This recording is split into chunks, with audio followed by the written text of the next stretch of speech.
Hello, hello, hello. I am back, y'all. Happy Sunday. What's going on? Hey, Bobby, you back again? You just follow me all around YouTube, Barbara.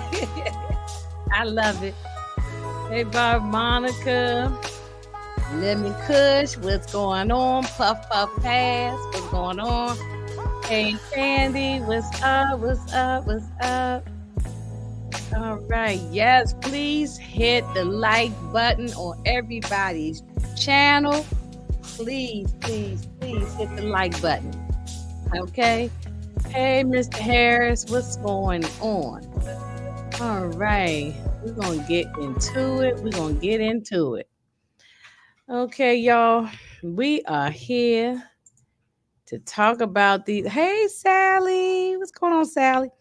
We here to talk about these monsters, these Menendez brothers. And y'all, I had just about enough of these people. I am drained. Keep talking about them. I'm drained. Even keep looking at all these documentaries. Yet I keep looking at them. And so many documentaries. It's been tons of documentaries for the past few years, but it seemed like as of late, there's been more and more and more, and there's been lots of made-for-TV movies over the years about them as well. But you know, but because they're trying to get out of prison now, we got more and more and more of you know, information about these people. So, and you know, I don't know if I'm the best representative for the people because I want them to stay in prison, but you know, it is what it is. It looked like they might get out maybe in November, December, something like that. So we shall see. And but anyway, let me bring up the people, bring up my friends. Let's see. Is Moochie here? Oh no, she's not here yet. Well, let me. Is Moochie? I don't see her camera. No, let me take her off until she's ready. Um, is Nita here? I don't think Nita's ready yet either. Okay. Oh, is Nita she here? Let me see. What? Oh, I got two Nitas. Wait a minute. What's going on here? Nita, you here? And then what about Torian? Torian here? I'm here. Oh, okay, okay. I don't know if okay, I'm gonna remove Nita till she tell me.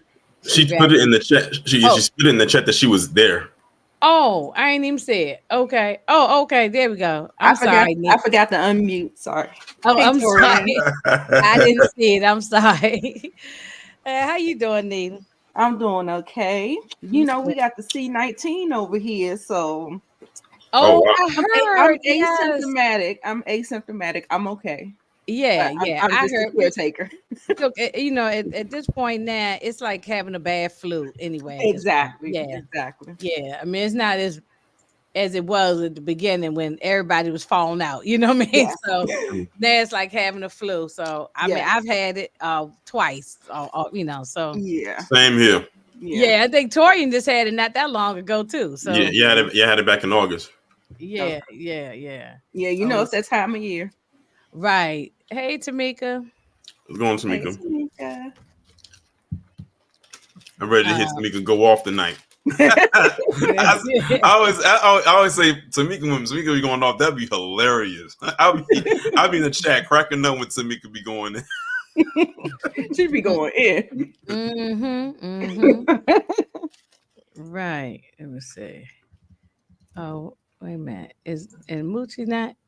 Oh, I don't even see Moochie yet. Okay. She'll pop in, I guess, when she's ready. But anyway, y'all, I said let me go ahead and wrap up these people because I don't know if Tamika can hear me. I don't know. She might not be on. Yeah, I'm here. Can y'all hear me? Oh, you hear me? Oh, okay. Okay. Yeah, I hear you. Yeah. I said, let me go ahead and wrap up these dudes because I done had about enough of them. You know? We've been here way longer than we needed to. Right. We should, yeah. And yes, Sally. Well, they say in November, the judge, I guess they're going back to court, or their case is going back to court. I don't know if the two guys have to be in court, but their lawyers, they're going in front of the judge, or the judge is going to come up with the ruling in November. I guess say it that way. So, and that doesn't mean they're going to get out in November. They could not. They still, it could get out immediately, or it might be a delay. I don't know. But the way it's going, that's crazy. It sounds like it's going to happen. And y'all, I did what I always do, and I say I shouldn't do. I went down a damn rabbit hole, and I went on TikTok. They got over 7 million, maybe 700 million. I'm sorry, TikTok pages. Now I didn't look at all of them, of course, but I just scrolled through a bunches and bunches of them. Wow, there are so many people that want these guys to come out. So many people that's in support of them, and they want them to get out. They believe their story, and they said no matter what, even though they unalived the parents, they need to get out. It's been too long, and so I said, ugh. I don't know. I always got mixed feelings about. It's even much as I done watched all these documentaries, I done seen all these things. I still got this mixed feelings. I don't know why I can't shake my mixed feelings. I'm not 100% on board with them. Yet I think something happened. I just still don't think they should be on the street. I don't know. It just could be me. I'm not trying to be ignorant or anything. I just don't, just got mixed feelings. Yeah, I get it. And imagine how long it would take for them to readjust the society, because they've been in jail for well over half their life, and they've been locked up since the 90s. So that means they missed out on 2.5 decades. Yeah. I mean, they say they've done all this good work in behind bars and got their degrees, and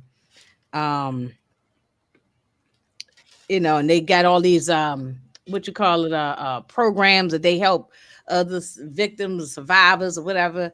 They say they've done a whole lot of great things since they've been in there, which I'm glad. If you go, that's the whole point, is to be really rehabilitated. If you're going, most people don't get rehabilitated. They just come back and end up doing the same mess again, and it becomes a cycle of a revolving door. So I don't know. I do think something funky happened in that house. I just, and unfortunately, everybody on this panel and everybody in the world got their opinion. Everybody's opinion. Some people we for. Some people say they're against them. Some people like me are like, I don't know, whatever. But we're never really, really gonna know the truth. What really happened, because the only people that know is Erik and Lyle, and then the mother and the father, Jose and Kitty. And Jose and Kitty can't speak on their behalf, so nobody really, really knows what really happened. So yeah, we've been saying that since the beginning. I mean, I feel like I still feel the same that I've been feeling. This watching this didn't make me change on how I feel. I feel like something did happen as far as some of the accusations, but I still feel like you did what you did, and you had to pay for the crime. And I still don't want them out. My opinion hasn't changed, but they may get out. And I'm not surprised by them having supporters. A lot of these takeouters, no matter whether it's serial ones or any other ones, have supporters. So that doesn't surprise me. And I'm not surprised that it's a mixed emotion. I mean, reactions. And at the end of the day, they have the right to appeal and try to fight to get out. Many people do. It doesn't always mean that they do get out, but we shall see what's going to happen. I'm interested. Okay, because I ain't see your camera at first. Okay. Hey, Moochie. I agree, Tamika. I agree. I know. Miss Kara and I had a conversation going back and forth on texting each other the other day about it. And I'm sorry, y'all. I just woke up. Oh no, that's Oh, okay. It's good. okay. Child, I'm tired too. After we finish with this, your girl gonna chill out for the rest of the day, the rest of the night. But yeah, Miss Kara and I was texting back and forth, back and forth, back and forth.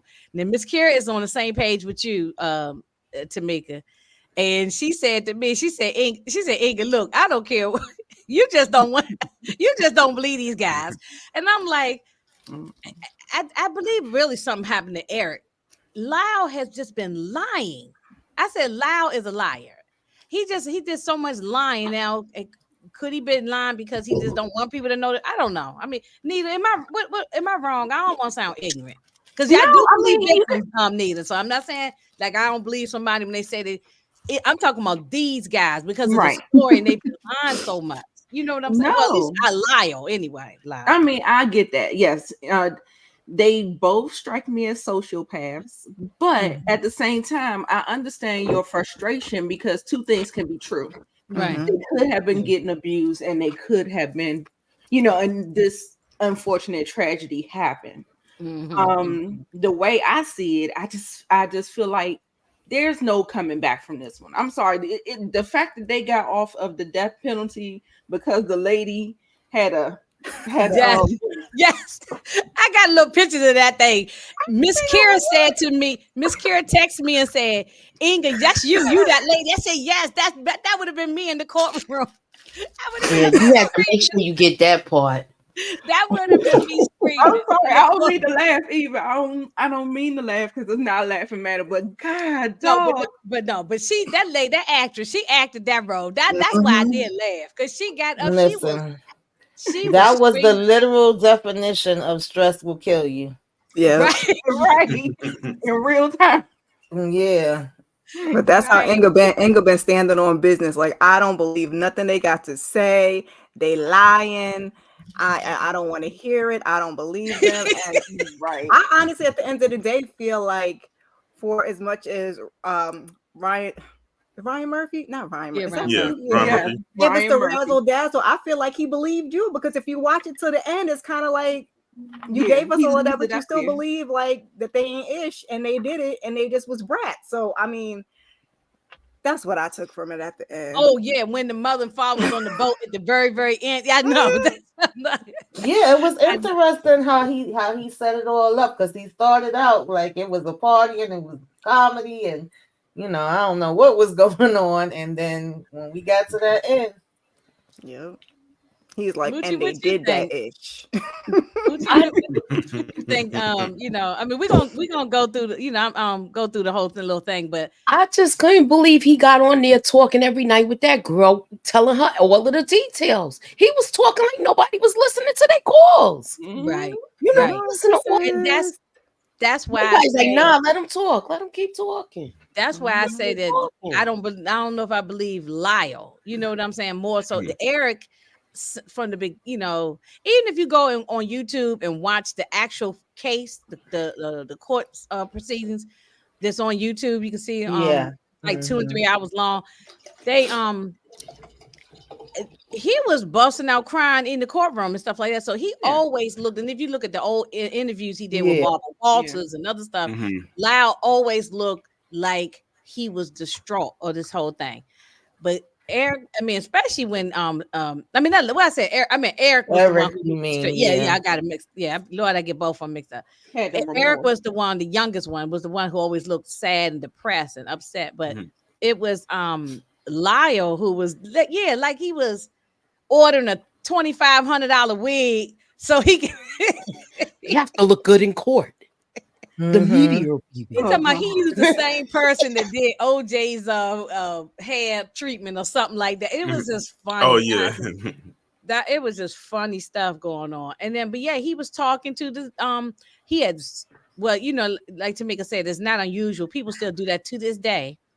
And Tamika know because she watches Love After Lockup. So to this day, they are fascinated by people in prison. They write letters, especially people who are like those big time serial killer people like that. They love Yeah, them, you know. listen, it's a girl on Love After Lockup that was in a car accident that almost took her life. She have a scar on her neck. She goes back to where the accident happened at, and she literally went online to find a prisoner that is had a DUI.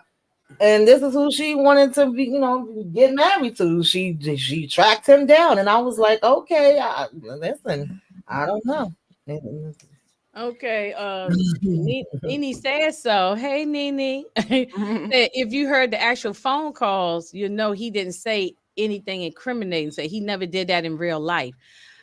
I mean, this is Ryan Murphy's Right. version of it. Like you said, with the razzle dazzle of it, you know.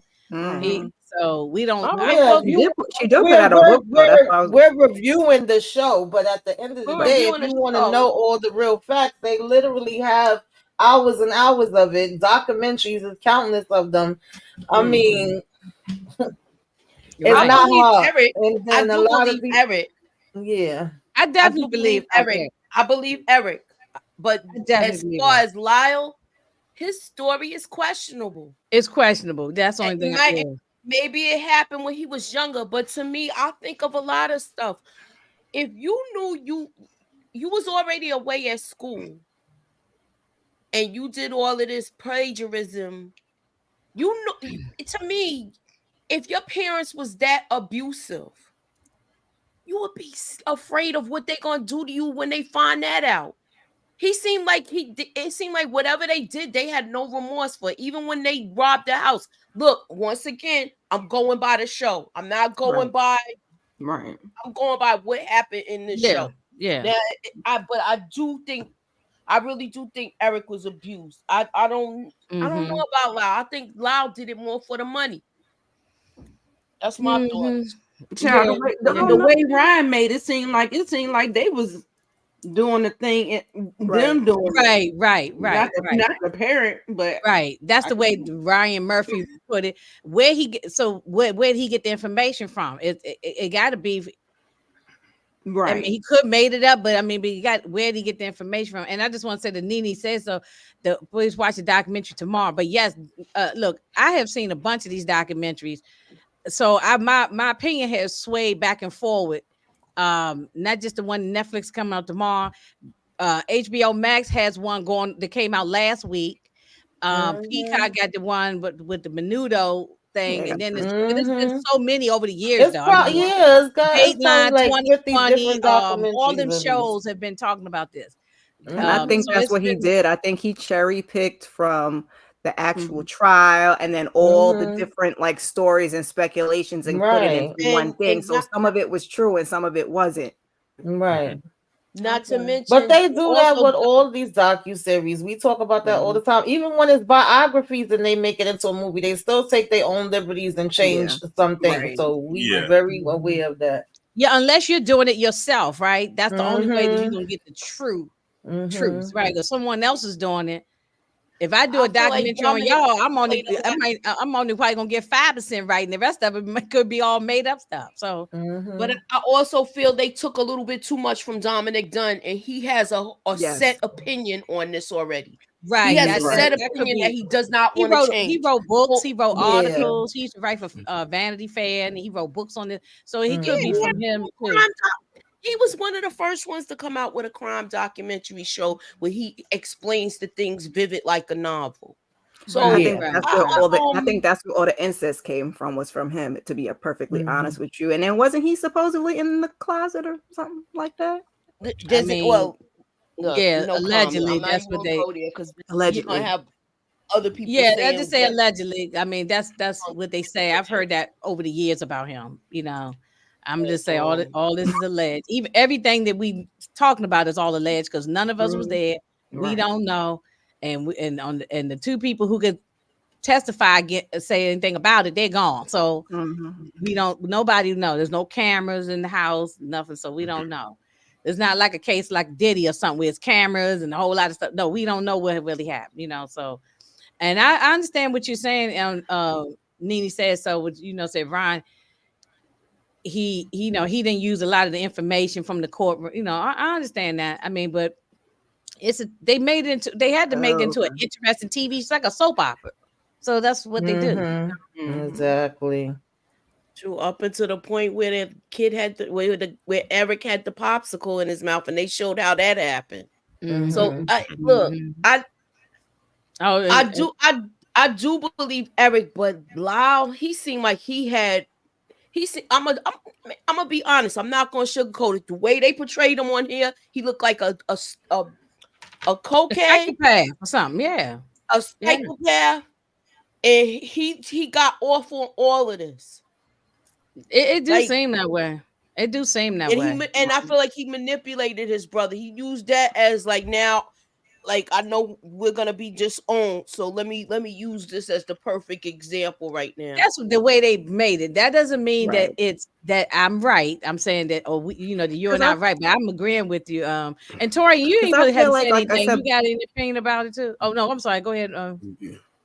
Miss Care, who was it? Miss Care was talking. No, I was just saying, like, I'm not on Lyle's side at all, but I just feel like being raised in the same household, you can get two entirely different perspectives, and people can handle things two different ways. So I feel like a lot of stuff that he did, I think they probably both sociopaths, to be perfectly honest. You can just see it more in him, and I feel like he handled things differently, like the robberies and stuff was like he did things more so for attention. Than like Erik did from the dad, because he kind of looked up to the dad. At least that's what I'm taking from it. What's fact and fiction, we don't know, but this is like, that's the thing. That's just my opinion. Yeah, that's true. But go ahead, Tori. I would say that Lyle definitely had a vanity issue for sure, especially like how he was. It was almost like he was like leading the whole thing, especially when it came to what they were doing after their parents were unalived. And going on the sprees and all the other stuff like that. It's like, of course, with Erik being a younger brother, he's going to follow behind whatever the older brother is going to do. That's typical when it comes to older and younger siblings. So when I look at it from either side of the the aisle, at the end of the day, one thing we know for certain is both of them took out their parents. It wasn't just one or the other. Exactly. They decided to make a conscious decision to do what they did in a very brutal way. Like, and the thing is, they could have backed out of it if they wanted to, but they both decided, you know what, we already made it this far. Let's go the distance with it. And that's exactly what they did. So at least if we know if there's some shaky things with the stories and everything, one thing we know is for certain is that both of them took out their parents. Right. And we got like Dominic Dunn. It was this. So this is 7, 8, and 9. I'm just kind of combining them all together.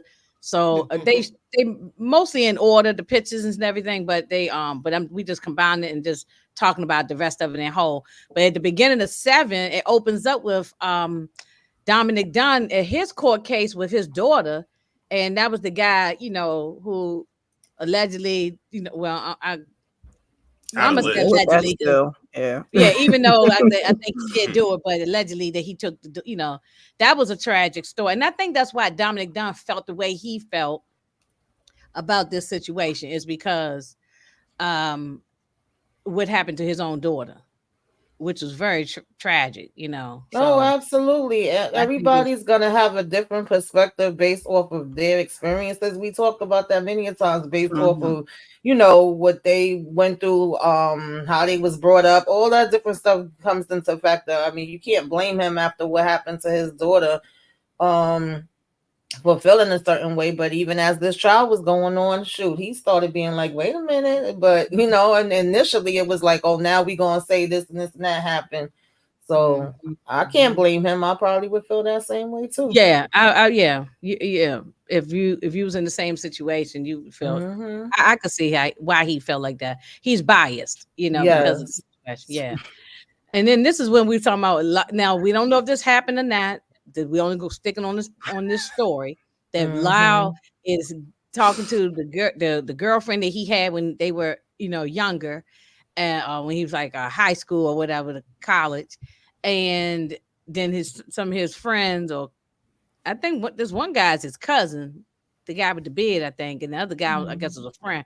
But however, he was talking to them, trying to get them to say that Jose, did something to them, tried to come on to them, and just these whole big elaborate lies.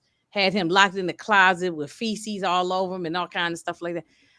And and they're saying, look, that didn't happen. I can't lie. I can't go in there and say this stuff happened.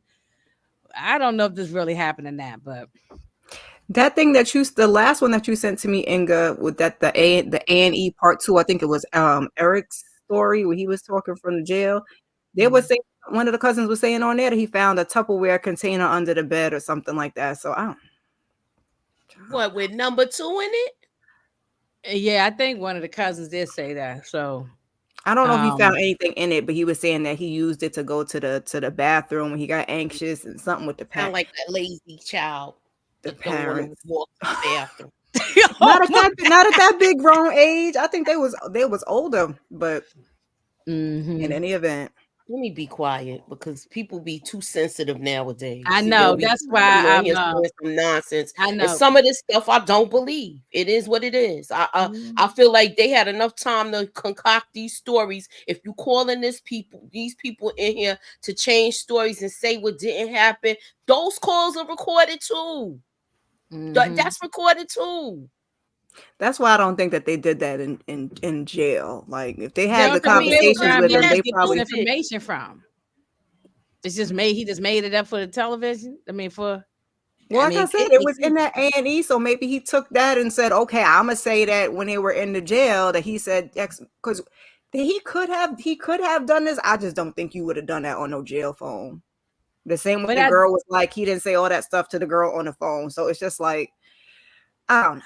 He could have been talking to. I can't say that I remember everything. I know I did watch a few documentaries, and I also, when we first was talking about it, remember it in real time because I remember my mother, watching it all the time. It was the big story then. But I can't be like I'm some expert that remember every single detail. No. So I don't remember if they actually did that part or not. But I know that listen, there was a lot of bogus stuff. Fantastical. Yeah. And it's like the way that they showed it. I can understand how it was a hung jury the first time around, and I can understand how they got convicted the second or the third time around because I think it was 3 altogether, right? Yeah, I can understand. I see it. I'm not confused behind even Lyle's lawyer. She knew that he was not being truthful. I mean, both of the lawyers, they knew that he wasn't being truthful right here. That thing when he opened up the refrigerator and it was like a ferret's head in the refrigerator or something like I don't know. Maybe Brian Murphy did. He could have just made that stuff out. Maybe he did just come up with this stuff. I don't know. That's why I put my title, Brian Murphy must stop. Yeah, at the end of the day, I feel like he was poking fun of it because by the time he got to the end, I'm like, okay, so clearly he feels like I said, they're just guilty. They're just brats. I'm going to throw all these theories out. I'm going to make it funny. I'm going to make them look crazy and make you look at them like they just, at the end, they just guilty. But the stuff with the toupee really happened. I remember them talking about that in the paper. Oh, but that was real. I remember them talking about that in the paper. I'm from the 90s. Yeah.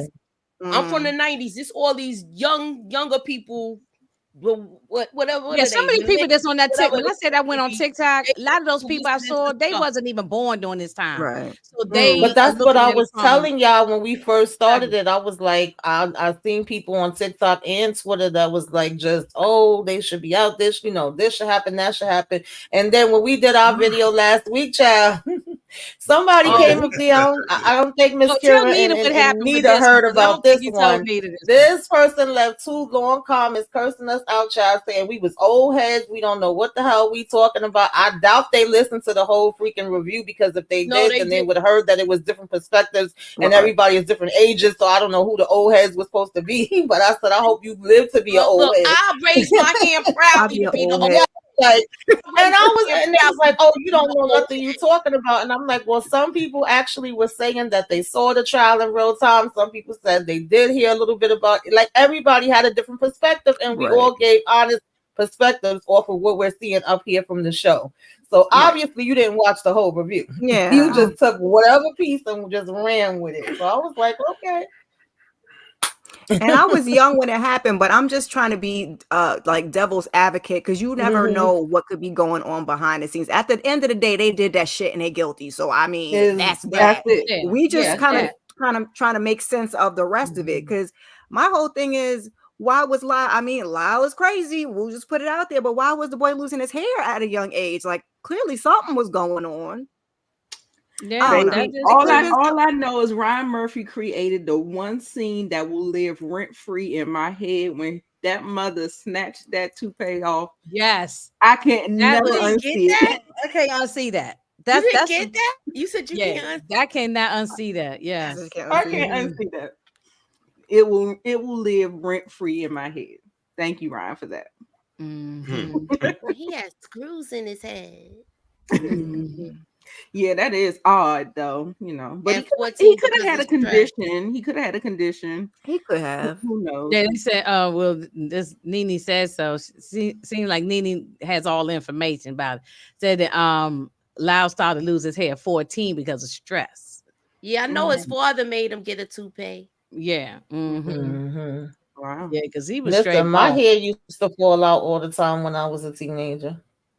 It used to just be coming out in my hands. He was real heavy on them with the sports, right? Is that the education and the sports? Yeah, component. Allegedly, Erik played tennis. Tennis, right? Yeah. Yeah. So I don't know. I mean, I'm sorry, no offense to you, Nene says so, but we are reviewing the show. So to say that we can't talk about the show, it would not be no point. Did she watch the show? Yeah, we talking about the show. So even if some stuff in here is not accurate, we're talking about the show. It's just like if we were talking about a Tyler Perry show or anybody else's show. We're talking about the show. Right. We don't some stuff on here, it might be 50% true, and 50% of it might be made up for television. Right. That's why I kind of have I'm of two minds when you playing around with real stories and dramatizing them and anybody adaptations. Yeah, you know what I'm saying? It's just kind of like, maybe we shouldn't do that because somebody might pick this art up and think of it to be true. Yes. So, I kind of be of two minds when Ryan Murphy does that, but we are talking about the show, Nene says, so okay. Which now is like, with him doing with Aaron Hernandez, because that's Ryan Murphy's as well. Yep. Yes, absolutely. And I feel like it's kind of different for me when I watched the OJ one because I was more into the OJ trial and everything that happened from the very beginning. Like I remember where I was at when that white Bronco first showed up on the news. I remember the OJ one even more. Yeah, that one I could kind of compare and contrast a little bit more than I can this one because I don't remember everything from this one. And Yeah, I mean, I remember so much of this, but OJ one, I was a full-blown adult when I was 18 when the Menendez thing, but I was in my 20s when the OJ thing.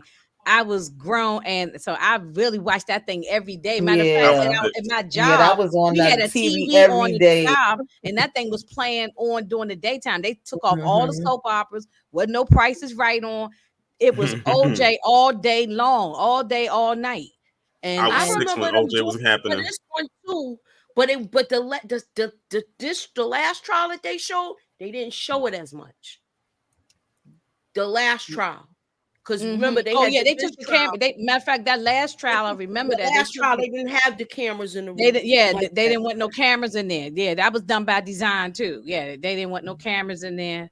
So that was done by design, and also them not able to talk about the abuse because remember they took that part out. Because they wanted the convention.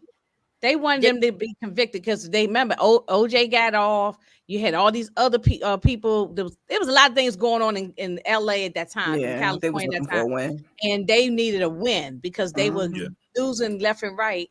And they said so. Let's strip everything down and let's only talk about the unalive of the people. Which I believe they should have gone to jail anyway. Yeah. Which I believe they should have just let all that.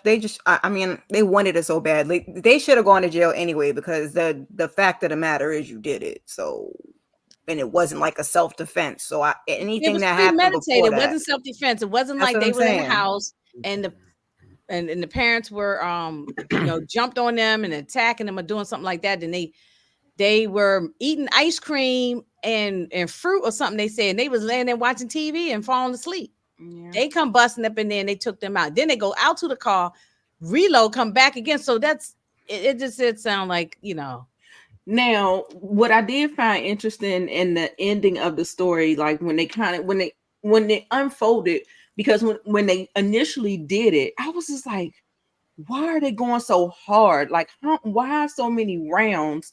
But in the courtroom, they said that they did it because they wanted it to look like the mafia or something. Didn't they? Or even they explained it to one of their friends or something like that. And I was like, oh, is that the logic behind it?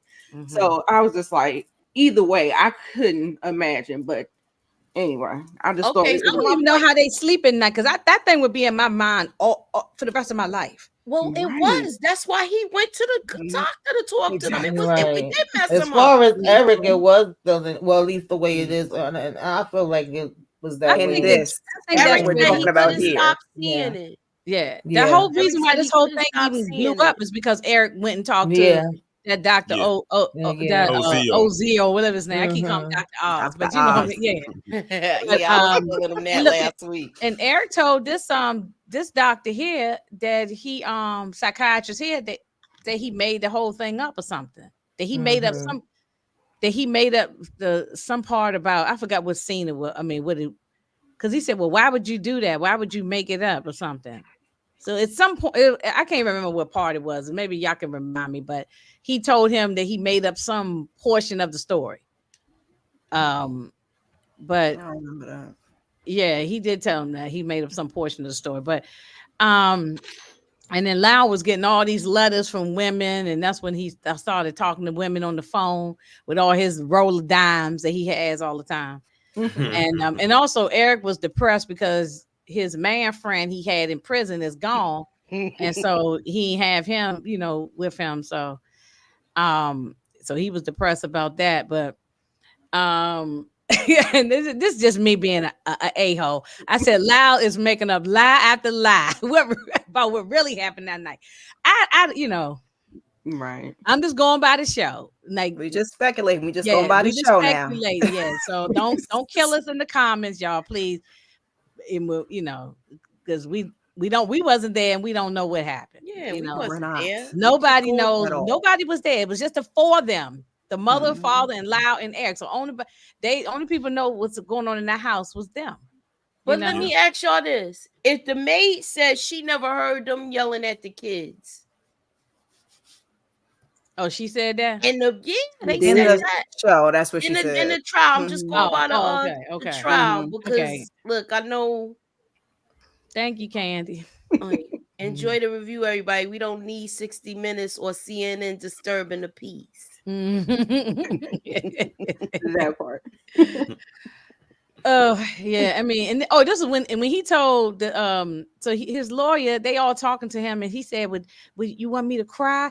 I can try and cry." It's almost that's what made me think being very performative.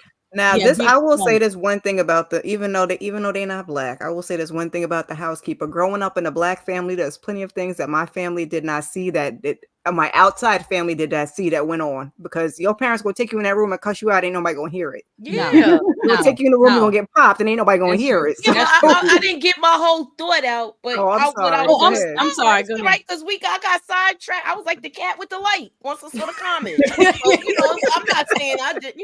That's what my go ahead, Moochie. I'm sorry. Because I'm reading comments as I'm listening to y'all too, so I got sidetracked. That was on me. What was the rest of the statement? Look, like once again, I just became the cat with the little light. I got distracted. I'm curious. And then I'll come back to it. We got like Tamika and I talk about. We got swarms of women outside the courtroom or the courthouse or whatever, screaming for them like they rock stars. And Lyle in the show, we don't know what the real Lyle said, but in the show, Lyle said he was trying to figure out who gonna play him in the TV movie. In the movie. Yeah, and talking about what Rob Lowe could play you and so could play me and all this stuff. He was loving every bit of this. That's what you call when they did that. I don't know if y'all have ever heard the terminology before, but when he did that, that's what you call being meta. Basically, the loose base definition of it is this is a TV miniseries / a TV movie, and in the show they're saying, I wonder who's going to play us in a movie. So it's basically like saying something obvious within what's going on at the time. Right. It's one of those things. It's one of those things that if they were if Brian told him to break the fourth wall after he said that, it would have been one of those. Exactly. And this is and Don he said he's telling her, you know, where they started off in court, when she was giving her opening statement about what happened, and then she's getting in the elevator, and he's telling her, he said, you know, it's funny how this the same defense you gave to that other kid that you defended, and then also he mentioned that they didn't come up with this story until they were about to get the death penalty or something. Right. You know, or it was on the table for them to get a death penalty. So, I mean, like you said, this is we don't know what's real. This could be from Ryan Murphy could have read Dominic Dunn's books and articles and got his opinions from that. How he wrote this. I said before, I feel like they thought that they were really going to get off, and that they weren't going to have to expose anything. So I think when ish got real, then we got to speak up and say something. Because like I said, it's not, you know, it's embarrassing, especially for a man to be abused by your father. So that's just my perception. I don't know the real turn of events, if that's exactly how it happened, if they waited, but if they did wait, I feel like that's why they could have potentially waited to say something. Because when they came in there, him was not worried like they was going to get, you know, that they was going to be sitting there for like 6-7 years still going through trials. Yeah. I mean, you're right. And like you've been saying, both you and Tamika have been saying, all of y'all been saying, two things can be true. They could something could have happened. I believe something that was going on. To that, what the degree of it, I don't know. But I believe something funky stuff was going on in that house. Even the mother is weird. You know what I'm saying? I just think maybe was she so afraid she couldn't leave him? Was remember that scene when one of them said, Erik or Lyle, that the mother got maybe it was Lyle. The mother got like a butcher knife and was chasing them around the house with it. I don't know if that happened or not. I mean, you know, I don't know. It do sound far-fetched, but not saying there are some bad mothers out there. So right, exactly. It just sounds wild. I was cracking up when she was having that seizure or whatever that was supposed to be. Yeah, right. She just gets up poison and just start drinking. Reach for the wine. I was like, yeah. They looking at her like she was just performing. You know, like, oh my God. They ain't even try to say, "Mom, you okay?" And I thought something was wrong with it. I was like, "Oh my God, why did you stand in there?" I said, "No, she didn't reach for that wine like that." She reached for that wine. Well, here's your favorite person, Torian, Judalon. Talk about Judalon. Judah. Oh, she Judalon. She batshit crazy. Right. She just got up there and just started telling everything. So basically everything that she said on that phone, she amplified it times 10 on that stand. Right. Like that part was kind of funny. I think any scene that had her in it made me laugh. It's hilarious. Yeah, Judalon was funny. But if you listen to and I know the person in here, Nene says the way the Judalon in real life, she was like, if you watch the case, you can find the clips on YouTube. She was talking all this wild stuff though, like in real life. Like so, she was a woman scorned, and I think that's one of the things why she was saying that the doctor had like tied her up and did all kind of wild stuff. I don't even want to say all the stuff because I don't want YouTube to get me, but you know, but he was just saying he did all these things to her. But I believe that she was trying to, I believe that he probably was saying he won't leave his wife. I believe that because I know men do that. Sorry, Torian, but men will do that mess, saying they're going to leave their wife, knowing they ain't leaving their wife. And then they still be messing with you on the side, you know, and then they, but when But when she moved up in the house, I know that was some episodes ago. We already talked about it. Yeah. That was the part that got me when she moved up in the house. Yeah. And why did he allow that? Why did his wife allow that? Why did wife allow? Well, because he probably set it up like, oh, this is my patient. She need help. Of course, he ain't gonna say. Yeah, and the wife probably didn't know. She probably really thought that was a patient to the daughter. Yeah, it was the daughter thing. Yeah, so I don't know if that part really happened, but it's funny on the show. Right. And when she went in the courtroom, everybody looking at her, and they was all grinning and smiling. Even Erik and Lyle was looking at her. So it was something to behold. It was definitely something to look at and laugh. She even tried to talk to Dominic Dunn to get a like a book deal or something, right? Yeah. Or like a magazine cover, like Yeah, because he worked for Variety, right? I thought it was Vanity Fair or Variety. One of them. It was one I of those magazines. I think it was Variety. Maybe Variety. Okay, I knew it was okay. And this is when Lyle is talking to Erik, saying how we're gonna write a book and then we're gonna be rich and we're gonna be famous and we're gonna get these certain actors to play us. It just went on and on for like a whole scene on that, Yeah, they did make. If anybody's upset about this, Lyle should be upset about this. The real Lyle should be upset because it made him look horrible.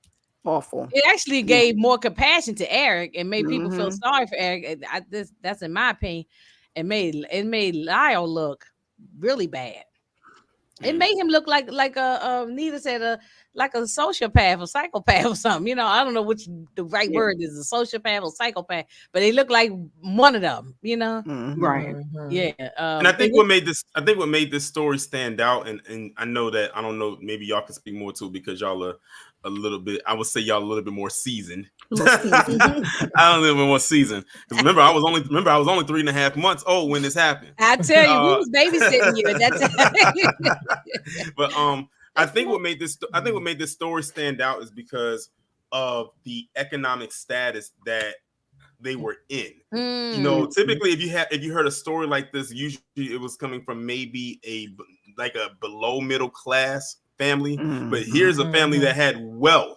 So they had all of this going on. Why would they do that? And they're living in Beverly Hills. They can go shopping, get all these designer things. They can get all this jewelry. They can have these nice cars. They live in this mansion. Their family is well off to do. Their dad is this. Their mom is that. Why would they do that? Like what would make them do that? Because it's not like they're poor. They're not bums. And because people who are sitting home watching it on television, I'm talking about during the time of the real case, they sitting home watching the news. They reading. This back when people would read the newspaper. Sitting reading the newspaper, and people saying, "I'm over here struggling, scratching and surviving good times over here," and then we got these rich people, and you just taking out. I see. I think that's another reason why they thought they was going to get away with it. We're going to throw some good lawyers. We're going to throw some money on this, and we're going to be out in no time. Well, remember what he said in this scene here when he talked about how OJ got off. He told me, I need to get a catchphrase. Right. If you mess with, you can't go. I forgot what he said. It was something silly. You know what I'm saying? He said, we got to get a catchphrase OJ's one of the biggest. It was like, if you've been abused, you can't be accused. Like that. Yeah. I'm like, okay, no. Yeah, so I think that was something that I didn't think about that when I was watching it. Like that thought literally just came into my mind right now as I was saying. I was like, and then when you got to think about it, that's why their lawyers were telling them when they was getting ready to get on the stand, they said, you have to make the people appeal to you because you're not relatable. Like you are in a whole nother tax bracket than the majority of people. You're in the 1%. So you gotta convince the other 99% that you are not guilty, or they can empathize and sympathize with you. Otherwise, they are not. Right. It was nothing that was there that they felt like they could sympathize with them with. It just came off like they was these spoiled brats, especially going and shopping and the things they did after it happened, like Rolexes and Mercedes Benz. The average person just can't go out here and buy. $750,000, yo. That's a lot of money. That's the worst thing they could have done, and they didn't even wait to spend it.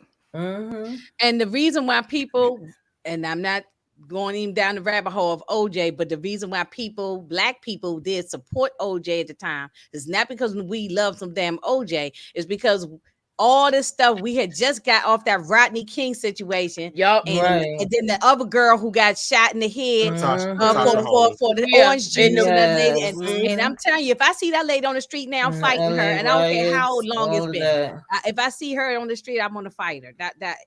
That lady. So that story still makes me sick on my stomach with that lady. So when all those things was going on, it was so much going on with police brutality. That's when that's why OJ thing was, and they had a majority black jury, and that's why. So it wasn't that OJ was relatable either, as far because he wasn't part of the community, and he was wealthy. He was worth like 54 million or some crazy amount. It was definitely given. They get away with it all the time. 90s. That was a lot of money back then. It's still a lot of money. It's still a lot of money, but for that time it was even more. And also another thing that black people was rooting for was for Johnny Cochran. And for Johnny Cochran, So that was Johnny Cochran's coming out party, so to speak. After that, everybody wanted to work with Johnny Cochran. Nah, I disagree with you on that one, brother. Todd Bridges was his ticket. Yeah, and he had Michael Jackson before. You know what? Michael Jackson before OJ. I forgot. I did forget about that. I forgot that Johnny Cochran did represent Michael Jackson. That happened in in the 80s. 80s, yeah. Right, but Johnny Cochran was doing a lot of great work long before he started working with celebrities. He was doing a lot of civil rights work long before. The reason why I had brought up OJ is because that's the trial that everybody remembers. Because it was so out there. Like you talking about, this trial lasted a year, so and it was everywhere. Like you could not escape it. It was even my young 6-year-old self remembered when that trial was going on, because even the teachers in school could barely pay attention because all they could think about what was going on this day and that day of the OJ trial. I remember when the verdict came down. Yep, I remember the verdict came in. I was at my job, and y'all may call me ignorant, but we celebrated. I don't know why, because ain't like I'm no OJ person, but we were celebrating not because of OJ, it's because of a black man got off. It wasn't because of OJ. It wasn't. Listen, I remember that because I was staying at my mother's house at the time. I was pregnant with my son, I think. I don't remember, but I know I was at my mother's house and she was screaming, and the whole complex, like everybody was running outside screaming, beeping their horns. It was a party. For real. Yeah, I'm not saying this right. I was in high school. I did a little. I'm just telling you what it was for that time. Internal. Yeah, because I went to a Catholic school, very, very, this and not this. So they were up in arms, and I was like, I worked at a law firm, and the lawyers came out because we was doing collections. The lawyers came out, and he was like, he effing won. I know. They was just like, they was mad. Like, I don't believe it. If y'all want to get it, white people was mad, but if you want a good laugh, if you want a good laugh, just go on YouTube one day. It doesn't matter what day. And just type in the OJ verdict, and they actually have the footage like from different places and perspective when it was announced that he was found not guilty. And look at the responses from the black people versus the response from the black people. It is a night and day, literally. And they are in the same vicinity with each other. Right. And this is what I'm trying to say. And this is, and look, I was one of those people. I was right there. I was one of those people. It wasn't about OJ. It was about a black, it was a black white thing. That's what it was. Yeah. It wasn't, it had nothing to do with OJ. It was very much, they've been getting away with it all of this time. Well, now they get about time one of us get away with it. They talked about it in that documentary with the OJ, the 30 for 31. That's one of the best documentaries. That 5-part series they did on OJ, that thing was fantastic. And you know what else though with that thing though, with the card when they had the police chase, even though he messed up the playoffs game that the Knicks was in. Right. He ain't been in one since. He was close to a championship, I might add. That's right. But what I was gonna say is people was rooting for him then. They was like, go, Jay, go. I remember people saying that. Yes, they was rooting for him like he was running through the airport like ours. Because OJ was still beloved at the time. You know what I'm saying? But these guys, it's different because that was a color thing. White and black is always still, we're always gonna be talking about white and black issues in this country forever in the day. But in this case, these were rich white guys. Nobody was feeling sorry for them. They was like, oh, throw them in the fire, get rid of them.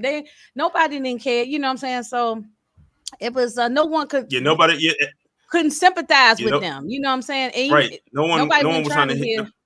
No one was trying to hear their backstory. Like if there was a backstory to be told, they didn't care because they already made up in their mind. Like you said, they're rich young white males in their early 20s could have the world at their fingertips, and they decide to do this. I don't feel nothing for them.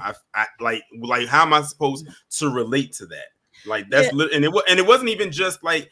It wasn't even just black people that felt that way. It was even other white people who felt the same exact way. Yeah. It was a lot of people, but people. Like I said, it was just people as a whole that just did not, they said, how could they do something like that? They make up all these lies, like, and then they live because not all white people are wealthy like this too. There's regular hardworking, blues. Some of them, they know a lot of people couldn't relate. But even their lawyers even their lawyer was telling them that they said, you got to convince the people. That to feel bad for you. Don't convince us. And because he in this scene here, Lyle and Erik was saying, look, all this. Well, he was trying to tell Erik it was his fault because he's the one that opened up his mouth to the Dr. Ozil. But he said, but Erik told him, no, it's your fault because you were talking and running your mouth, talking to fans who were writing you letters and we could have been out of here, he said, but you've made it worse. Right, because they had something against them. Right. That's the only thing they had in the corners, them little young girls and the mamas that felt bad that they were abused. That's the only people they had in the corner. Right. And then the other lawyer, she dropped out because they didn't have any money. Yeah. They didn't have any because you didn't have access to the money anymore. So they didn't have any money, all the money dried up.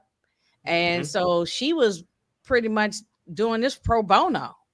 And so they had to bring in a public defender, and he ain't do anything. He never opened up his mouth one time. He just sat there. that lawyer. But this is what I was gonna say to Nita was that if this was two black kids, I don't think nobody would be doing all these TikTok videos and everything trying to get them out. Two young black boys saying that they were abused. I think a lot of this, I mean, because I always think race is. I agree. I believe everything is a lot of it about race in this country, about a lot of stuff, Go with that. I think race plays a part in a lot of things that go on, everything, so economics does too, but race is first. This wasn't the only one. They had I think that if this was two black kids named Tyrone and Jamal, they would just stone them away and nobody would be doing no videos talking about, oh, let's get them out, and people wouldn't be in these comments cursing us out saying that we wrong about things. I don't know. The only thing I know is that I know a lot of black women still wear their capes for. Not all. I know what you're saying. But they still have their capes on, and there could be a plethora of TikToks. It may not be from this side, but it probably be from this side. Yes. I don't know if they be getting out though. If they was, I don't know. I mean they got. No, I see it both. I just watched Good Morning America the other morning. I saw a little clip. They had a big old conversation about this thing is getting back big all over again. They don't, they throw us away like crazy. So I don't know if there's something they would have do all this. I still have the menudo aspect that they saying. Oh. They still have the menudo aspect that they have too. I'm sorry, Tamika. No, because now and one of the kids from Menudo came to their house. Yeah, and he true. I believe that Menudo stuff. Yeah, he was abused by that father, so they're gonna this is gonna be part of them reopening the case. So I want to see how this plays out as far as that. Will they be getting another trial? I don't know, but. I have problems with how they were spending the money afterwards. It was like they was dancing on their like dancing on their grave. We glad they gone, so let me spend up all the money. I don't know. I don't know. This part right here. Yeah, this is this my girl right here because Miss Kira texted me and said, "Inga, that's you right there." And I said, I cracked up laughing. I couldn't help but to laugh. That probably would have been me, especially at that time. Now, I'm swaying back and forward how I feel. In now that time, though, I was dead set that no, I don't want to hear they guilty, throw them away. I was that late. Yeah, because the Asian woman right there in the bottom, she was the one that was saying like, she was believing the story about the abuse and all of that stuff like that. But the woman with the red hair, and I thought it was very interesting that they made the woman with the red hair be the one to do it, because it's always the thing about the red-haired stepchild. Right. So I thought it was very interesting. I mean, that woman was going into the point where she had a whole heart attack. That's right. They're liars. Yeah, they're nothing but liars. Nene, I know you laugh. Come on now. I know this is a serious situation, but you can't tell me you ain't crack up laugh. That lady, we laughed in the beginning of the review. She was. I mean, that was like that's talk about like Tamika said. Stress can kill you, man. Lord have mercy. She took it to another level. Yeah, it had a whole heart attack. Yeah, she said, "Let me see the picture of them sitting on the Jose's lap." She said, "I call this a Christmas card." I mean, it was just funny. Yeah, you know what? I said when I was looking at her, she also reminded me of Trunchbull from Matilda. All she needed, all she needed was that little thing with the horse, a little croc thing with the horse, and say, "Throw him in a chokey." That's all. It was just funny, but anyway, they brought in this alternative. Anytime it's a jury a case, they always got to have a couple alternatives. Alternate. Alternate. Yeah, thank you. I said it wrong. Alternate. Yeah. And so they brought this guy, and he was the voice of reason. He was like, "Look, yes, they should go and go away to jail, but to prison, but he don't want that on his conscience of them putting them to death." I'm kind of on that too. I'm not for that death penalty because of the fact that there's so many people we find out now, people getting out 30, 40 years and turn they was innocent. Right. And that's what the other lady was saying too. But so that's what the other lady with the bayang was saying too. But the one with the red hair was going off so much they wasn't even listening to her, because she was like, "Well, what if this actually happened?" And then the bayang. Yeah, with the bayang. I was right there with. I was like, "Yeah, you don't want that on your cat." But they weren't trying to hear her. Yeah, the death penalty, I couldn't put that on my conscience. I could put somebody in life in prison, right. But not the death, because I'm like, what is that slight chance that they could be? I just couldn't, like, who am I to tell somebody that not unless they're Jeffrey Dahmer. Oh, well, see, there's always an exception to the rule. But then you can be in the jury then no way. But there's always an exception to the rule. But I don't know who I'm okay with the 2 life sentences. Right. Even though they were adults, they still feel like they fall in the children category, that they weren't fully So I wouldn't want to put someone that young to the unalive. They say they wasn't that, their IQ level wasn't that high. Something they made some type of reference about them not having. They thought on the level of kids or something. Maybe I forgot. Yeah, I mean their brain wasn't fully formed when they did it. Yeah, I forgot what episode it was. But it screws in his head to put that in. You don't think that messed up his head? Oh, God. Yeah, I don't know if it was screws or what it was.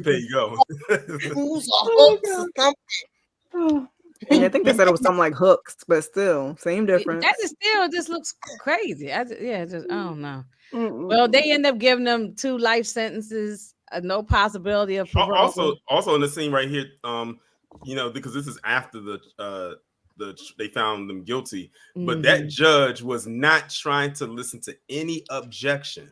Oh yeah. It was at that point I think they were tired of it and they wanted them to be found guilty no matter what. So the judge objected to everything. To the point where she started doodling on her little pad. She was going hangman or something. Objection. Objection. Overruled. Sit back in her chair. No, sit down. That's literally all. That's she wasn't gonna win the case. Like when I saw that was going on, I said, "Yeah, the judge, he's over it. He wants them to be found guilty, and if he allow her objections to go through, it would have probably been another hung jury. So he said, you know what? Object. She said, overruled to every objection you give. Even in the second case, they changed the prosecutor because the first one was a woman, but they what's the guy? I like that last one. I like the same guy that was in charge of the OJ thing. What was his name? Gail Carcati or whatever his name. He was the district attorney, whatever he was. Yeah, I liked him. He brought this guy in business. Yeah, he brought this guy in. What, this attorney? Yeah, he was good. He was good. He wasn't like, he said, I don't care about trying to convince y'all about no motive. That is not my job. I'm here to prove that they did this. I said, yeah, and they admitted they did it. Yeah, so it wasn't. It should have been a case closed early on. He even snapped on her like one time when she kept trying to object. Like before the judge could really say anything, he I forgot what he had said to her, but he raised his voice at her. I do know that. But like I said, they were just wanted to be over it. Like the trial had dragged on for so long. They said, let's just find these two guilty so we can move on to the next case because we already been here too long. We've been sitting in these seats too long. I have a butt print right in here. Like, this is my seat. He's like, this is my seat now. It don't even have my name on it. So let's move this thing along so we can get to the next case. They spent a lot of money on this case, and they just said, oh yeah. I'm sure this case probably cost a lot of money. Yes. So in the middle, so they knew they were gonna get convicted. They knew it, and the lawyer Leslie, she knew it. It was. I think she had already prepared them. They knew they wasn't getting out. So by this time, and so they laying up in their prison cells. And next thing you know, you hear Milli Vanilli again. The dream is over. The dream is over. Tragedy for me to see. The dream is done. Yeah, I was jamming. I was right now. I'm gonna miss you. And they got them up, and they got them out of bed at like I think it was like in at 3 a.m. middle of the night, crack of dawn or something. They said we got a long ride. And he said told Erik we're going to Folsom, and the other one was going somewhere else. But he didn't know that at first. They thought they was going to the same place, and then they get in the cars. The vans. And I seen this on the other TV, one of the other TV movies I sent you, Miss Cares, another made-for-TV movie on them. The same thing happened. They got in the van, and one van went one way, another van went the other way. Went to the right. Yep. Yes, and my heart would have broke. Oh, yeah. They tried to make us. They tried to make us cry here. Cry right here. That's I was getting. They tried to make us because that's what they were trying to do at this point right here was to try to. Humanize them, there when they had when you see it, they split. But how they shot that because it's like it was an over like a aerial shot, and you see the vans coming out at the same time, but then they're separating. And this is like the first time that they really technically now truly been separated. I don't really count when they were not together or next to each other. No, because they were still in the same because it's in the same prison. Right. Yeah, and they saw each other in court every day and stuff like but. So this was the first time ever where they were truly separated. One went one place and one went to another. And they didn't want them together because they felt that they would be trying to come up with that escape plan again. Like they I'm still cracking up when they said, when we get out of here, we're gonna go here. We can get some plastic surgery. We can get these wigs. I know. Ain't looking like Fabio. The delusions of grandeur. Yeah, and so that was pretty much the end of that one. So they I don't know so overall, did y'all like the Ryan Murphy version of it? Because there's been a lot of other TV movies of it and documentaries, but just his version of it. What y'all think? I felt like Dominic Dunn's hands was too much in this. Yeah, this is probably the first actual like at full length anything that I've watched pertaining to the men. You want to know when I first learned about the Menendez brothers? Y'all probably gonna laugh at this. It was an episode of The Fresh Prince back in the first season, and now you got to think Fresh Prince came out in 1990, and so that means that they were probably filming episodes in late '89, which was right around the time when this happened, when this was going on. So. It was a scene in there where Uncle Phil was talking to Hillary, Ashley, and Carlton. I don't know if he was talking to them directly in the scene, but he was referring to them. And he said something along the lines of, he said, I knew I should have never let y'all hang out with those Menendez brothers. Yeah, if y'all go back and watch the first season, it was in the first season. And that's when I first learned about them. And I was like, why would he say that? Because I was like, who are they? And then now, years later, when I learned about it, I was like, oh, now I know why he said that. And the response from the audience was hilarious because they were like, it was a mixture of and people laughing at the same time because it was fresh. It was a fresh story. Yeah, I said, well, and it would make sense because they lived in Bel Air and his brothers lived in Beverly Hills. Mm-hmm. Yeah. It was good. It was like a roller coaster of emotions and trying to figure out where he was going and what was the point. And you got a couple of laughs, and it was. I enjoyed it. Yeah, it was up and down for me. I was just like, oh God, you're doing too much. Like, you ain't gonna be able to look at toupees the same, aren't you? Right. He was doing too much, but like you said, when you get them laughs, you get the laughs, and some of the stuff was kind of horrific if you think about it. And I was like, oh no, it was very, very uncomfortable to watch, but definitely will not revisit. Thank you for the toupee and the heart attack scene. No, this is not something you're gonna go back and say, like that's like Dahmer. I ain't doing nothing today. Well, I did watch Dahmer a couple of times. Did you? I did. Yeah, I did. Yeah, I did go. It was just so compelling to me. It was just that one episode I would skip though. I remember that story too. Yeah, I know what episode you're talking about. The one we didn't talk about. Well, I'm talking about on Dahmer, and it was one on Dahmer and one on this one that I would just skip over. Oh yeah, I didn't. A lot of people skip Dahmer altogether. Episode 5, y'all notice I didn't talk about it because that's when they broke.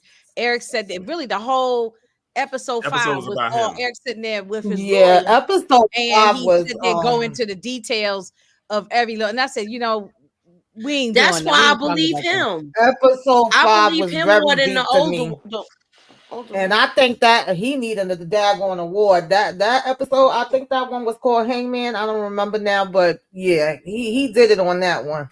Yeah, because it was because I was looking at the episode and it was mainly one shot. It was just in there talking to the attorney, and I do agree, Tamika, because I said the same thing when I was watching it. Because I'm almost certain this miniseries is going to be nominated for. Yes.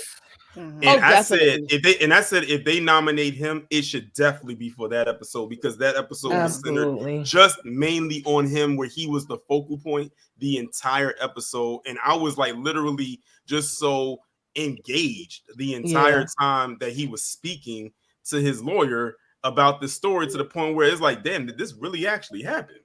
Yeah. And can you imagine all of that dialogue he had to memorize? That's a lot of dialogue. Yeah. Erik had a lot of stuff to remember. I mean, the actor who played Erik, and I saw an interview with him. He said he met with him in person.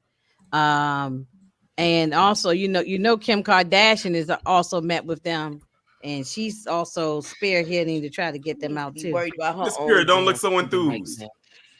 My bad. That's what they said. I saw it on Today's Show, talked about Kim Kardashian with them, and Good Morning America. They said she's been going up to the prison, having regular visits with them. She needs to be worried about her own freedom. Right, you need to sit down and eat your food, girl. Yeah, she just take her nose up. She got her own problems. And worry about her freedom. A couple years too late. Should have worried about that before when you was active with all that stuff. Now I got a question for y'all. Are y'all ready for Monster season 3? Because they already announced it's going to be a season 3. And the guy who played Jack on Sons of Anarchy is going to play the serial. Ed Gein. Who is it about? It's going to be on Ed Gein. I don't remember who that is. Okay, so Ed Gein is y'all saw or heard, or at least heard of the movie The Texas Chainsaw Massacre. Yes. Oh, okay. All right. So it's going to be about him. Now the thing is, the movie is based on him, but Ed Gein did not use a chainsaw when he did what he did. But the part about him removing the skin and using it to make furniture and wearing it, that is true. So that's who's going. That's why I said. When I heard it was going to be on him, I said the people who don't know about Ed Gein better read up on him. Yeah, I'm interested to see that one because he's one of those low key type of killer. People who unalive people that you don't hear about because the story is so. I'm interested in seeing that one because I feel like it's so many different things on the Menendez brothers, so many on Dama, so many on the Zodiac. We got a new one about to come out on the Zodiac again. I mean, we really shouldn't be. I don't think we should be seeing all these different stereotypes, but at the end of the day, they exist. I'd rather hear about some that I'm not that familiar with than the ones that we kind of got. I'm kind of getting tired. I was joking. Anita, I know you got a great go, but I was joking yesterday with Tamika when I said I'm the head reporter for the Menendez. I'm gonna keep on following these cases, but I'm kind of sick of these dudes. I love true crime stories. So I'm ready to go on to somebody else. We got to get together and find another true crime story. Maybe we all talk about it. That's why I do. Sick of these dudes, that's why I do. That's why every other Sunday on Rumble I do my true crime Sunday. Now I got the next true crime Sunday will be next Sunday, a week from today. Okay. Yeah. So and I try to make sure it's on like different crimes, and it doesn't even have to necessarily be on someone who took somebody out. It could be even much as someone committing a massive amount of fraud. Like I did one on Bernie Madoff. What's the irony that his last name is Madoff? Because that's exactly what he did. He made off with billions of other people's money. Yeah. So, and I know exactly. Moochie and Mascara and Tamika, y'all know him all too well because that happened in y'all state. So I'm sure y'all remember when that was going down. Yeah. So I try to do that to make that too. Yeah. Whew. And I watch all these crazy. Did y'all see that? Did y'all see that movie, The Wizard of Lies? Is that the one on Matt? De Niro? The one Bob De Niro, he played that role. That was And before Robert De Niro was even cast to play that part, I said if they ever made a movie about Bernie Madoff, don't look no further than Robert De Niro because he looks just like Bernie Madoff. Tori, hang on one second. Nita got to get ready to go. He played a good Phil Spector too. Look, he putting me on games. He played a good Phil Spector. Yes. They did the Phil Spector. Oh yeah, that Phil Spector one was real good. That's a good documentary too. Hang on, Nita got to get ready. Girl, he can wait. He can wait. Okay. I didn't want to we hold you up. Okay. I would say that this one was an interesting take. I mean, everybody got their opinions with Ryan Murphy, and I definitely see some of the points, definitely. But I did feel like it was a different feel when it came to Dama, OJ, Versace, and those compared to this one. This was definitely, I don't know what made him go this route, but it definitely, maybe because it was so violent as the parents, I don't know, but it was like definitely, as Miss Kira said, the razzle dazzle and the comedy, and it was just like a mixture of all different kind of things going on. How to take it. And because it started out that way, I think a lot of people didn't really watch it all the way through because I've seen people already going off, like I told y'all when we first started it, just with watching the beginning, and they was like, oh, he could rot in hell, F him, he got them this way and that way. But I feel like maybe if they would have watched it all the way to the end, maybe they would have had a different perspective. I went down a rabbit hole on TikTok about it, and but you definitely had to watch it to the end because he's like, dun, dun, dun, dun. They did that at the very end. At the very end, after they showed them going away off in the vans, they had one more scene on the end. If people might have clicked off and didn't see it, I think they that was showed them on the boat, and they made it seem like he wanted her to go back to work or something. And he was going to run for Senate or whatever it was. And then those two sitting on top of the boat talking about, tonight's the night. We're going to take them out tonight. You got the guns. I believe that's how he truly felt. And I think they did show a good perspective of how everybody had different opinions, like it went back and forth. It wasn't just like a black and white one way. And he showed the parents in different ways. He showed them in different ways. So, to a certain degree, I think that's a plus because I'm pretty sure it was different ways that people was feeling and thinking. It wasn't just like everybody straight across the board, And I do want to make it clear. I do think something funky happened in that house with that family. I think things was going, and I believe the Menudo guy who came out. Yes, I do. Not just him, and some other ones too. Then Ricky Martin said things. I believe something was going. We know things happen not out just here with in this Jose. industry. I mean, even the other guy, yeah. but the other manager who right, Eduardo or whatever his name was. Yes, they Eduardo. were both doing something to them boys over there. And as far as what I don't know what exactly Moochie was about to go with what she was saying about the housekeeper on the stand, but when I saw that part, when them interviewing like the housekeeper, certain people that he worked with, I can't remember what that lady was to him, his assistant and somebody, and they were saying like, "Oh, well, I never heard nothing, I never saw nothing." You know, the but parents, abusers don't do that. They don't do exactly. things. I was gonna say, there's a lot of people that's around that don't see or hear nothing, and they don't know what you're going through. So I take that with a grain of salt. Yeah, right. Because when I'm in Australia all the time, and people say, "Well, I ain't never see you get no black eye, or I ain't never see this or hear that." That happens all the time. So what I was gonna say is he seemed like he's two different people. Like he's a nice person to everybody out in public, and a lot of narcissists do that. They be the nice guy. Yes, you wouldn't absolutely. believe they do things to people that they love. Right. Those the ones that hurt the most. That's what I was gonna say. But you know, yes, I agree. I definitely agree with that. So, well, and at that part of the story, they were trying to point the kids as the bad ones too. I think they were spoiled to a certain point. We see you tomorrow for Tulsa, right? Okay, yeah. I'll send the link tonight. Okay. And Tulsa King was good too. It was a good episode. Yes. Thanks, Nita. Yeah.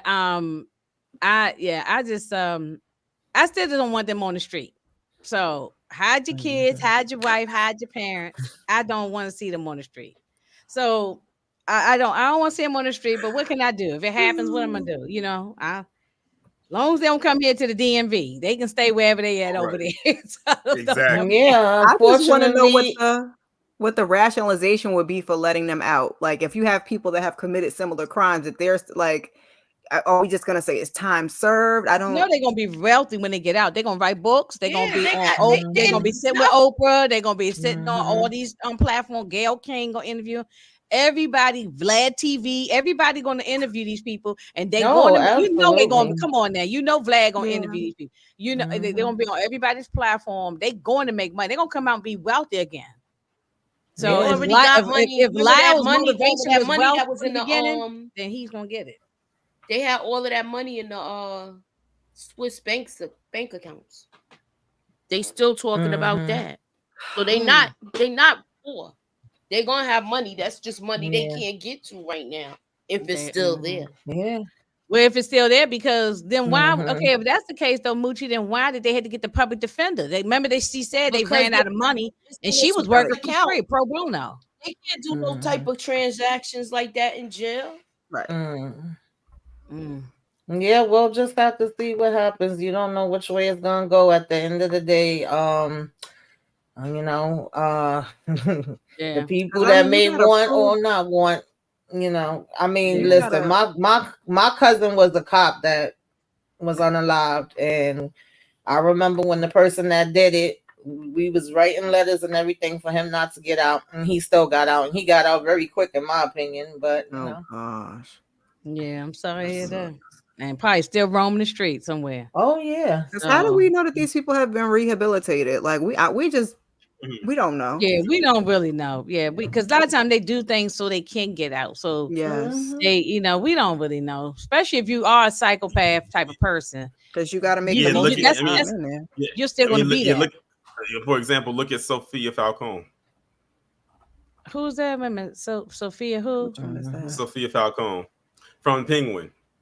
Oh. No, I'm thinking you're talking about a real person. I'm sitting there thinking, what case was this? I'm sitting there thinking, what case was that? Yeah, Penguin is good. We're going to talk about that. But I was thinking you were talking about a real, but no, but you're right. We don't know these people real, but we don't know. We don't know. We're going to sit back and see, y'all, we're going to probably all be texting each other and say, y'all, breaking news. They out on the street. So we'll see. They better not. I'm gonna start watching that documentary tomorrow when it comes out. Though. Oh yeah, I was gonna ask Torian. Are you going to watch the documentary? The Netflix. I'll probably peek at it. Yeah, I'm gonna peek at it because I'm nosy. I'm gonna peek at it. I ain't gonna talk about it, but tomorrow. Tomorrow, Netflix is the HBO one is already out. That came out about a week ago. Oh, speaking of how's that one? I ain't even finished it. I was fell asleep on it. So speaking of documentaries, did any of y'all watch the Mr. McMahon documentary? I have to finish it. I did. I did too. I'm gonna be honest with you. That did I'm bring on back some episode memories. 2, I think. I'm on episode 2. When I was watching that, especially as a person who was a wrestling fan back in the day, like the Attitude Era was my era right there. So it was interesting watching that and learning some things I did not know. Now I will say this: that documentary is like a glamour for Vince McMahon up into the last episode. Yes. Which is the last episode is where they really get into the allegations and the scandal of all of. And I wanted more. Yeah. He looks terrible too. He had all this plastic surgery on his face or something. He looked terrible. He looks bad. He was never a great looking. He was never a handsome guy in the first place, but his faces look like it just looked crazy. But anyway, yeah, I watched some of it. I haven't finished. I'm going to finish it because it took me back to my childhood, Torian.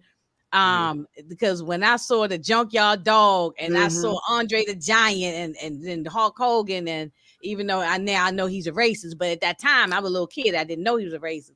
And then when I saw Tony Atlas, I'm like, damn, I thought he was passed away. I didn't even know he was still alive. He's still. I did not know that till I saw him. I watched. Those are the people. That's my generation. I was a little kid watching them guys, Superfly. Yeah, I watched the older. People. And then I watched again. Dark Side of the Ring. He's on a couple of those. Oh, okay. Yeah, Tony Atlas. That was the guy back in the day. Those are really good to me because WWE has no parts of it. That's why they started doing their stuff after Dark Side of the Ring, because a lot of the truth was coming out. I stopped watching wrestling after the later year. Once after The Rock and all them. I know who they are. That's when I started watching again. Watching it. I wasn't really watching it. Because your kids. I started watching then. Yeah, I watched when I was a little kid with my grandparents. And then I watched again when Rock was coming out. When he turned heel, or with him and Stone Cold Steve Austin. My son used to imitate him, and that was my answer machine greeting. It doesn't matter what your name is. He used to say, he was like, leave a name, leave a number, and then be like, it doesn't listen, matter when we was kids, like in school, like in middle school, preferably, when you had D-Generation X with Triple H and Shawn Michaels, when we do this with this to suck it, man, we used to get in trouble for doing that. Yeah. I am gonna finish that. I'm gonna finish. I don't know if I'll recap it, but I'm gonna finish watching it anyway. I'm not sure if I'll recap it though, but anyway, anybody got anything interesting coming up for this week? Because I'm gonna be busy every day this week. Yeah, we got. Well, for me, tomorrow I'm gonna be uploading. Well, actually, tomorrow I got my video that I'm gonna be uploading about Amber Geiger. She's unfortunately eligible for parole after being in prison for 6 years of a 10-year sentence, and they don't want her to get. Hopefully, they don't let her out, because honestly, 10 years wasn't even long enough to get her. She shouldn't get out at all. No, she shouldn't get out at all. She shouldn't get out at all. Because now, look, 3 of those happened. 3 more of those happened since her. So it's like they trying to make that the norm. Right. A couple of days ago, the same thing happened in Atlanta with a cop going in some people's house, but this one didn't. He ended up getting hit back. Forget that lady. We don't want her out. But as a matter of fact, it's funny you mentioned that, Moochie, because someone has sent me a story, and I'm gonna probably talk about it, where it was some cop, I forgot what state he was in. He was off duty. He went into somebody's home and tried to rob it. That's the one I'm talking about. Okay. Oh, all right. Then we think back with some hot ones. Yeah. Okay. So so cool. We talking about the same thing. And also tomorrow I'm gonna be talking about the governor of California, Gavin Newsom, and him vetoing a bill for Black families to get their farmland back. I heard about that. Yeah. I saw a little snippet about that. Yeah. So I'm gonna be that's what I'm gonna be talking about tomorrow. Okay. To make anything you got going on this week? Yes, if y'all didn't see it yesterday, I did Self-Care Saturday talking about breast cancer awareness, DV awareness. October is the awareness month for both of those. Check it out if you didn't see it. My what you should be watching. Then I did my quick thoughts on Zatima, Reasonable Doubt. My Love After Lockup is up. I'm gonna do Power later tonight. Probably just gonna record it and put it up. Then tomorrow I'm with EJ from talking about From. I don't know. I'm with the ladies this week. I'll be doing something every day too. I can't even remember everything. I know we talking about so much. we talking about Reasonable Doubt. We talking about Found. I think Power. How was the team? Like, Charles, a lot going on all through the week. So make sure y'all coming in, y'all tuning in, y'all hitting that like, you're subscribing. What about you, Miss Kara? Who, child? Still playing catch up with Reasonable Doubt. I'll get there eventually. I closed out Power last night. I did a live episode of Found season 2, episode 1, and I'll also be doing a panel with Candy and Aries later on this evening. And also, I'm trying to get to Love Is Blind season 7, episodes 1 through 6. I'll probably just pop up as a live and just get that out the way. Tori, you see this message here from Barbara Johnson? Mm-hmm. She said people in California, they upset about that governor. I did hear about that. And y'all should be. Y'all should be. Because, and I forgot what he was trying to do. Like something else happened. I'm gonna talk about it tomorrow. I got my Barbara, follow Torian because he be having all the information. Mm-hmm. Yeah, he be follow him. I hope they're not giving this stuff to the migrants. Ooh, don't say that. I don't know, oh child. Lord. It seems like they doing that to get us to fight each other. That tracks. Well, Moochie, what you got going on? Please come through tomorrow. We're going to be talking about Power. We got a round table. We're going to just talk about the whole, basically the last episode retrospect, and also maybe the timeline and what's going to go on and where is Tariq going. So we're going to discuss a lot of things. I also had an upload with Ray J talking about that. Tuesday is trending topics. We're going to be talking about a bunch of stuff. I might have a Diddy update, don't know, but we'll be talking about that. Thursday we are doing Robin. That's a 2B thing. I'm going to put something up in my community tabs because y'all got to know what's going on the channel. So keep y'all notifications on and holler at your girl. All right, and it's like a new episode of Penguin tonight. Yes, I'm going. Yes, because I'm gonna be talking about that. Yeah, so, I'm gonna watch that. So Tulsa King tomorrow with Nita and Moochie gonna do, like you said, the round table for Power. Tuesday, I'm gonna do a double hitter of Fight Night because I'm doing it with Monique 69 Ways. Then I'm also getting in the car and driving over to the other platform and going over to with the ladies and do it with them. Wednesday, Aaron Hernandez, and then Thursday, I'm going to, along with Robin, but I'm also gonna be talking about Penguin on Thursday. Anybody want to join me, Ken? Okay. I'm gonna talk about Penguin, and then let me see. Just kind of like a little brief for the first 3 episodes, not scene by scene, but just kind of talk about the characters and stuff. Do that on probably 8:00 maybe on Thursday, and then Friday, Reasonable Doubt. I'm hosting that, and then I don't know. I'm glad to stop talking. I mean, after this week of Power, I don't want to be talking about no more Power. Move on from that. So we'll find something else. It'll just be on and on. It'll be on and on. It'll be some other stuff. Yeah. So yeah, I don't know why, Barbara. I'm picking up another show. I don't need to pick up another show, but I'm gonna pick up Penguin because it was good. It did hold my attention. It is good. It was very good. So I saw the first 2 over the weekend, and I'm gonna watch this third one.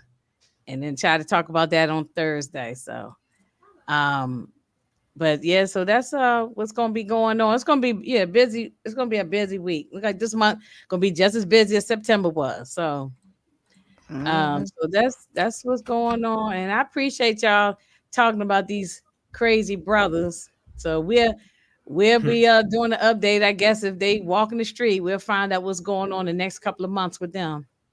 So, because it looked like it ain't no end to it with all these shows, with these documentaries and whatnot. Oh, if they get out, are we gonna revisit this?